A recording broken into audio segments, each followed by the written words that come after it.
नमस्कार, जकस रेसिपीजमध्ये तुम्हा सर्वांचे पुन्हा एकदा खूप खूप स्वागत आहे. होळी झाली की थंडी कमी होते आणि ऊनही वाढत असते आणि मग सगळ्याच बायकांची लगबग सुरू होते, ती म्हणजे वाळवण तयार करण्यासाठी. आज आपण वाळवणातला एक पदार्थ बघणार आहोत, ते म्हणजे साबुदाण्याचे वडे. यालाच उपासाचे वडे असं सुद्धा म्हटलं जातं. त्यासाठी सुरुवातीला इथे मी घेतलेले आहेत 2 बटाटे. आता हे कच्चे बटाटे आहेत, तर आपल्याला या बटाट्याचे सर्वात अगोदर साल हे काढून घ्यायचे आहे. आपल्याला हे जे वडे आहेत ते अगदी छान खुसखुशीत असे व्हावे, यासाठी आपण एक स्टेप यामध्ये अजून एक्स्ट्रा करणार आहोत. ती कोणती ते मी तुम्हाला पुढे जाऊन सांगणार आहे.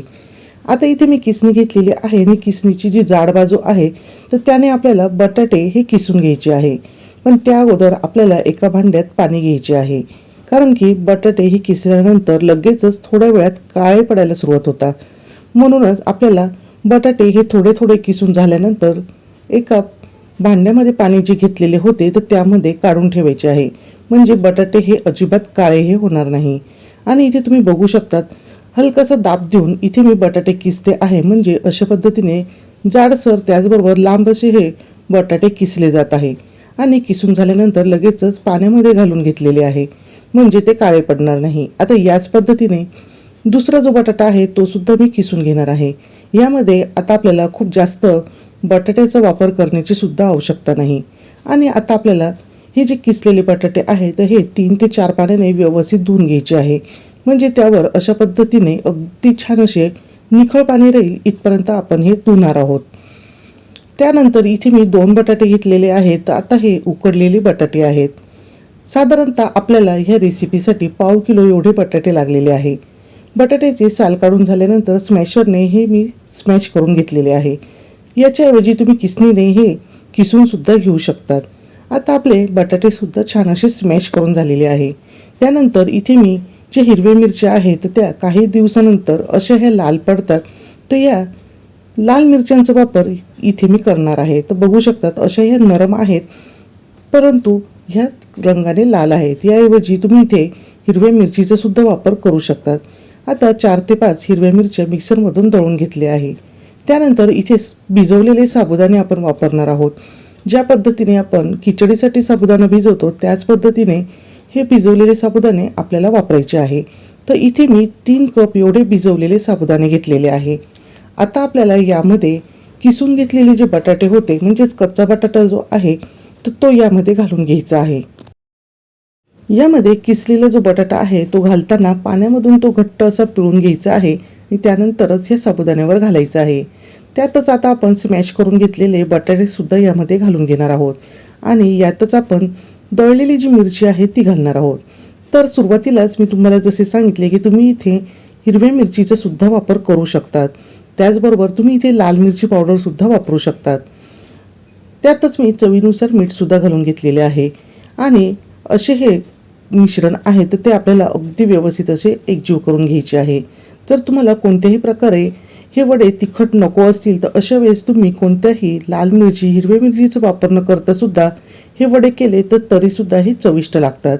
आता हे सर्व मिश्रण व्यवस्थित असे आपल्याला हलक्या हाताने दाबून मिक्स करून घ्यायचे आहे. पण अजूनही हे साबुदाणे बऱ्याच प्रमाणात मोकळे वाटत आहेत, त्यामुळे आता आपण यामध्ये अजून थोडासा उकडलेला बटाटा घालून घेणार आहोत. तर आपल्याला इथे आवश्यकतेनुसारच उकडलेल्या बटाट्याचा वापर हा करून घ्यायचा आहे. सुरुवातीला जर आपण यामध्ये उकडलेल्या बटाट्याचा जास्त प्रमाणात वापर केला तर अशा वेळेस हे वडे ज्यावेळेस आपण तळतो त्यावेळेस वडे हे कडक होऊ शकतात. म्हणून आपल्याला आवश्यकतेनुसारच इथे बटाट्याचा वापर करायचा आहे. तर बघा, हे मिश्रण असे हे कोरडे वाटते आहे, म्हणून यामध्ये मी अजून मीडियम साईजचा एक बटाटा घालून घेणार आहे. तर आता हा सुद्धा बटाटा आपल्याला स्मॅश करून यामध्ये घालून घ्यायचा आहे. आता सुरुवातीपासून आत्तापर्यंत आपण 3 उकडलेले मीडियम साईजचे बटाटे इथे वापरलेले आहे आणि सर्व बटाटे मिळून इथे मी 1/2 किलो बटाटे या मिश्रणासाठी वापरून घेतलेले आहे. आणि पुन्हा आता आपल्याला हे मिश्रण व्यवस्थित असे एकजीव करायचे आहे. आपण यामध्ये किसलेला जो बटाटा वापरला होता तर तो 2 ते 3 पाण्याने स्वच्छ धुवून घेतल्यामुळे ह्या मिश्रणाला काळपट असा रंगसुद्धा आला नाही. आता यामध्ये एक स्टेप आपल्याला एक्स्ट्रा करायची आहे, ती म्हणजे एक कुकरचा डबा घ्यायचा आहे आणि तो पाण्याने व्यवस्थित धुवून ओला करून घ्यायचा आहे आणि त्यामध्ये हे मिश्रण घालून घ्यायचे आहे. आणि आता आपल्याला हा कुकरचा डबा कुकरमध्ये ठेवायचा आहे, पण त्या अगोदर आपल्याला एखादी रिंग डिश वगैरे खाली ठेवून नंतर त्यावर कुकरचा डबा ठेवायचा, त्यावर झाकण ठेवून कुकरला झाकण लावून साधारणतः 2 ते 3 शिट्ट्या घ्यायच्या आहे. आणि हीच एक स्टेप आपण जर एक्स्ट्रा केली तर अशा वेळेस आपण जे वडे तयार करणार आहोत तर ते अगदी छान असे कुरकुरीत खुसखुशीत तयार होतात. तोपर्यंत इथे मी ताटाला छान असे तेल लावून घेतलेले आहे आणि दुसऱ्या बाजूला आपले हे मिश्रण छान असे शिजले सुद्धा आहे. कुकर गार झाल्यानंतर इथे मी हा कुकरचा डबा बाहेर काढलेला आहे. तर तुम्ही बघू शकतात यामधले साबुदाणे अगदी छान असे शिजलेले आहेत. आता हे मिश्रण आपण चमच्याने व्यवस्थित मिक्स करून घ्यायचे आहे. आपण अगोदर जे मिश्रण तयार केले होते त्याचे सुद्धा आपण वडे तयार करू शकतो, पण अशा पद्धतीने ही एक स्टेप जर आपण एक्स्ट्रा केली तर वडे नक्कीच अगदी खुसखुशीत तयार होणार आहे. आता जर तुम्हाला हाताने वडे तोडायला जमत नसेल तर अशा वेळेस तुम्ही व्हिडिओ दाखवल्याप्रमाणे चमच्यावर हे मिश्रण घेऊन थोडे थोडे असे हे वडे तोडून घेऊ शकतात. आता हे वडे तयार करताना खूप छोट्या आकाराचे न करता मीडियम साईजचे असे हे वडे तयार करून घ्यायचे आहे. आणि हे मिश्रण अगदी गरम असताना वडे तोडायची घाई करायची नाही, तर हलकेसे आपण हात लावू शकतो एवढे हे मिश्रण कोमट झाले की नंतर याचे वडे तयार करायचे आहे. आणि आपण नेहमीप्रमाणे जसे हाताने वडे तोडतो तसे सुद्धा आपण हे वडे तोडून घेऊ शकतो. आता दोन्ही पद्धतीपैकी तुम्हाला कोणती पद्धत सोपी वाटते त्या पद्धतीने तुम्ही असे हे वडे तयार करून घेऊ शकता. आज मी हे वडे ताटामध्ये तयार करणार आहे म्हणून ताटाला तेल लावून घेतलेले आहे, पण तुम्ही प्लॅस्टिक पेपरवर सुद्धा हे वडे तयार करून घेऊ शकता. अशा वेळेस तुम्हाला प्लॅस्टिक पेपरला तेल तूप लावण्याची अजिबात गरज नाही, फक्त प्लॅस्टिक पेपर स्वच्छ असा पुसून घ्यायचा आहे.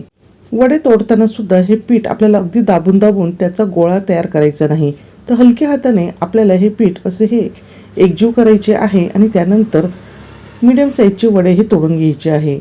आणि हे वडे तोडल्यानंतर आपल्याला कडकडीत उन्हामध्ये हे वडे वाळवून घ्यायचे आहे. आता हे वडे वाळण्यासाठी साधारणतः 2 ते 3 दिवस पुरेसे आहेत, कारण की हे वडे आकाराने थोडेसे मोठे असल्यामुळे आजपर्यंत ते व्यवस्थित वाळायला हवे. तर असे हे मी इथे गॅलरीमध्ये ठेवून वडे हे पूर्णपणे व्यवस्थित वाळवून घेतलेले आहेत आणि वाळवल्यानंतर अशा पद्धतीने हे वडे इथे दिसत आहे.